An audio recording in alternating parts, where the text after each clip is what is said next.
Hello friends, আমি আজকে একটা নিউ ভিডিও বানাতে চলেছি। আপনারা আমার সাথে থাকুন, দেখতে চলুন। আজকে আমি কি করতে চলেছি আপনারা বুঝতে পারবেন না, আমি বলে দিচ্ছি একবারও। ফার্স্ট বারে একটা বাচ্চা ছেলে থাকবে, তাকে আমি গামছাই বা যে কোনো কিছুতে বেঁধে হাতে করে নিয়ে ঝুলিয়ে আপনাদের সামনে দেখাবো। ঠিক আছে, আপনারা ভিডিওটা দেখতে থাকুন। ঠিক আছে, আমি ভাইয়ের কাছে ক্যামেরাটা দিয়ে দিচ্ছি। আমি এবারে ওকে কিভাবে তৈরি করছি আপনারা দেখতে থাকুন, আমার সাথে থাকুন। আর ওই ছেলেটি এখন কি করছে আপনারাও দেখে নিন একবার। এখন একা শুয়ে আছে, ওর দাদা ওখানে বসে আছে। ঠিক আছে, একে আমি তুলবো গামছাটা করে। ঠিক আছে, তা আমি এখন ওর কাছে ক্যামেরাটা দিচ্ছি, আপনারা আমার সাথে থাকুন। ঠিক আছে, নিয়ে ভাই আপনারা দেখতে থাকুন, আমার সাথে থাকুন। ঠিক আছে, নিচু করাবি। এদিকে দেখো, এই যে বাচ্চা ছেলেটি আছে, একে আমি এবারে তৈরি করছি। এই ধরুন একটা গামছা আছে, ঠিক আছে, গামছাটাকে আগে এর বেঁধে নিচ্ছি আমি এরকমই ভাবে। তো এরকমই ভাবে বেঁধে নিলাম। পেছন কর। দেখুন এরকম ভাবে নিয়ে নিচ্ছি ওকে বেঁধে একবার। ঠিক আছে, তারপর কিভাবে আমি দাঁতে তুলবো আপনার সাথে থাকুন, দেখাচ্ছি আমি। যে কোনো বাচ্চাকে আপনারা দাঁতে করে নিতে পারেন, আর যদি না ঠিক থাকে। ঠিক আছে, এইভাবে নিলাম। ফার্স্ট আমি একে শুইয়ে দেবো। দেখো ভাই, শুয়ে পড়লো। এবার আমি কিভাবে দাঁতে ধরে নিচ্ছি দেখে নিই। ঠিক আছে, নিলাম, দেখুন।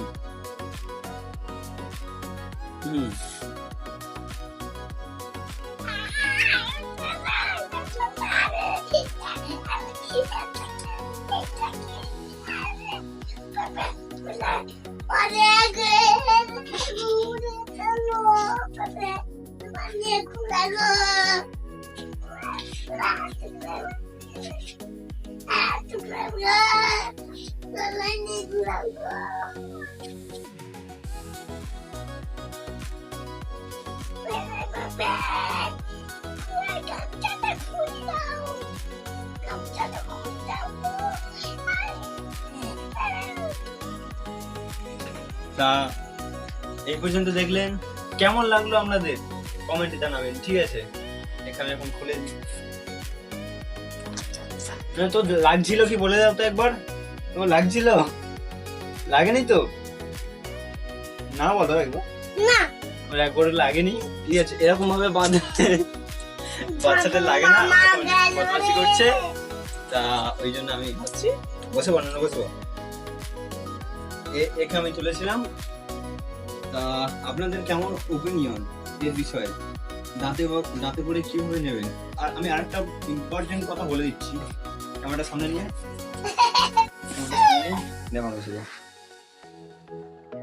আমি আপনাদের কাছে একটা ইম্পর্টেন্ট কথা বলে দিচ্ছি। যাদের করার একটু অভ্যেস আছে, যাদের দাঁতে একটু শক্তি আছে, তারাই একমাত্র করবেন। ঠিক আছে, আর এই স্ট্রাইক যাদের ঘাড় শক্ত আছে তারা করবেন একমাত্র, এছাড়া কেউ করবেন না। এটাকে ভালোভাবে নেবেন, কেউ খারাপভাবে নেবেন না, আমি বলে দিচ্ছি। আর এটা হচ্ছে আমি করে দেখালাম, আমার ভালো লাগলো, আমি করতে পারছি বলে। আপনারা একবার ট্রাই করে দেখবেন। আর যাদের ঘাড়ে লাগা আছে তারা করবেন না, একদমই করবেন না। ঘাড়ে লেগে যেতে পারে, এটা ঘাড়ের অনেক জোর আছে। দাঁতে তো তুমি কামড়ে নিলে আটকে থাকবে, যে কোনো জিনিস হোক। দাঁতে সবাই শক্তি থাকতে পারে, মানে থাকতে পারে না, থাকেও। এখনো ভাই বদমাশ করছে আর কি, সেই জন্য লাইট মারছে। তা আপনারা ট্রাই করে দেখবেন একবার। আমি লাস্ট পর্যন্ত বলে দিচ্ছি, যাদের সমস্যা আছে, ঘাড়ের সমস্যা আছে, তারা একদমই করবেন না। তা এই পর্যন্ত আমার ফার্স্ট ব্লগ। আপনাদের কেমন লাগলো একবার কমেন্টে জানাবেন, একবার লাইকও করে দেবেন ভিডিওটাকে। ঠিক আছে, বাই বাই।